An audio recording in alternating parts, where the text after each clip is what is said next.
Israel के तेल अवीव में हमले को लेकर ईरान ने कैसे बैलिस्टिक मिसाइल दागी है उसकी तस्वीर है। मिसाइल हमलों से तेल अवीव एक बार फिर से दहल गया, जहां बड़ी बड़ी इमारतों के बीच आकर कैसे मिसाइल अटैक हो रहे हैं उसकी लगातार तस्वीरें सामने आ रही है। रिहायशी इलाके इसकी चपेट में है। ये तेल अवीव में दागी गई बैलिस्टिक मिसाइल की तस्वीर आप देख रहे हैं।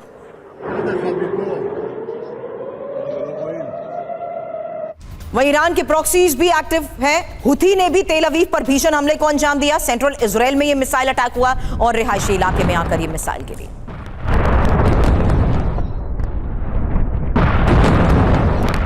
इजरायल में ईरानी मिसाइलों से मची तबाही की एक और तस्वीर। कई सरकारी इमारतों को भी टारगेट किया गया।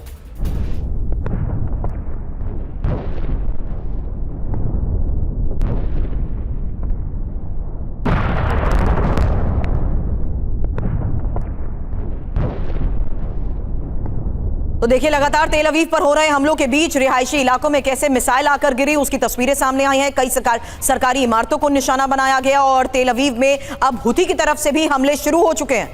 जहां अभी तक हिजबुल्लाह कैसे इजरायल पर वार कर रहा था, लेकिन अब हुथी भी पूरी तरीके से एक्टिव है, यानी ईरान और उसके प्रॉक्सीज सीधे इजरायल पर लगातार वार कर रहे हैं।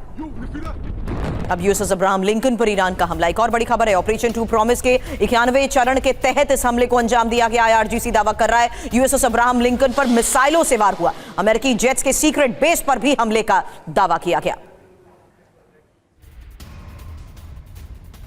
तो बैलिस्टिक मिसाइलों से लगातार फाइटर जेट्स पर अटैक, और ये आईआरजीसी की तरफ से किया जा रहा वो दावा है जिसको लेकर आगे तिवारी सर आपसे भी सवाल करूंगी, क्योंकि ईरान लगातार अपनी इसी क्षमता के बलबूते अमेरिकी सैन्य ठिकानों पर वार कर चुका है, अमेरिकी बेस को अलग अलग जगहों पर हिट कर चुका है। लेकिन अब ग्राउंड ऑपरेशन को देखते हुए अमेरिका की ये तैयारी को लेकर पिछले कई दिनों से दावे किए गए। ऐसे में आज की एक बड़ी खबर है यूएसएस अब्राहम लिंकन पर ईरान के वार को लेकर। सर आपसे सवाल करूं उससे पहले ये इंफॉर्मेशन, जहां यूएसएस अब्राहम लिंकन के स्ट्राइक ग्रुप पर आईआरजीसी ने हमले का दावा किया है।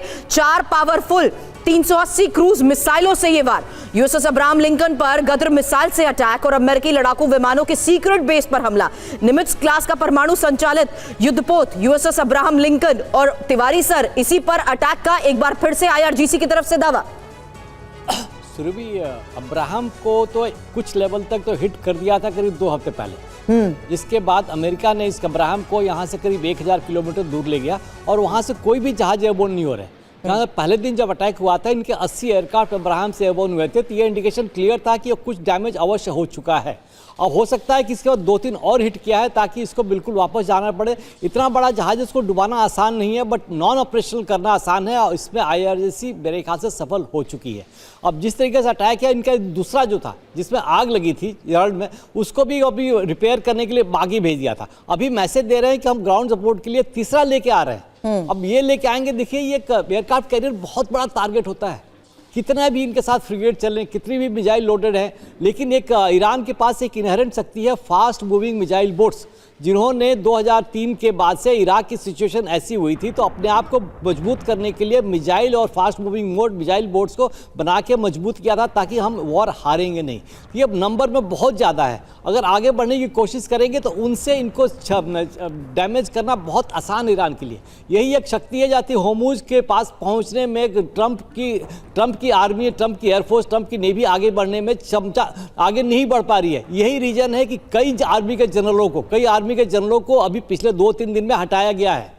इनकी जो मनोबल है, इनके जवानों का, अफसरों का जो मनोबल है बहुत नीचे हो चुका है। इनके जो पायलट्स थे, जो बेसिस पे वो भाग के चले गए हैं जब से मिसाइल गिरने लगी है, बिकॉज उनको ये पता है कि हमें वॉर किस लिए लड़ना है, हम एक पागल के लिए वॉर क्यों लड़े। जबकि ये उल्टा है ईरान में। ईरान अपनी सिविलाइजेशन के लिए, सर्वाइवल के लिए, एग्जिस्टेंस के लिए जवान लड़े, तो हाईली मोटिवेटेड है। सुरभि, खाली मशीन मैटर नहीं करती, man behind the machine is more important. जब मैन बिहाइंड मशीन जो लड़ रहा होता है, उसका अगर मनोबल कम है तो आगे लड़ नहीं पाएगा। ये अमेरिका ने तो दावा किया कि टॉप लीडरशिप को खत्म करके ईरान के मनोबल को हम पूरी तरीके से खत्म कर चुके हैं, लेकिन आज युद्ध का 35वां दिन है सर, जब हम देख रहे हैं कि किस तरीके से ईरान अपनी क्षमता के तहत लगातार हमलों को अंजाम दे रहा है।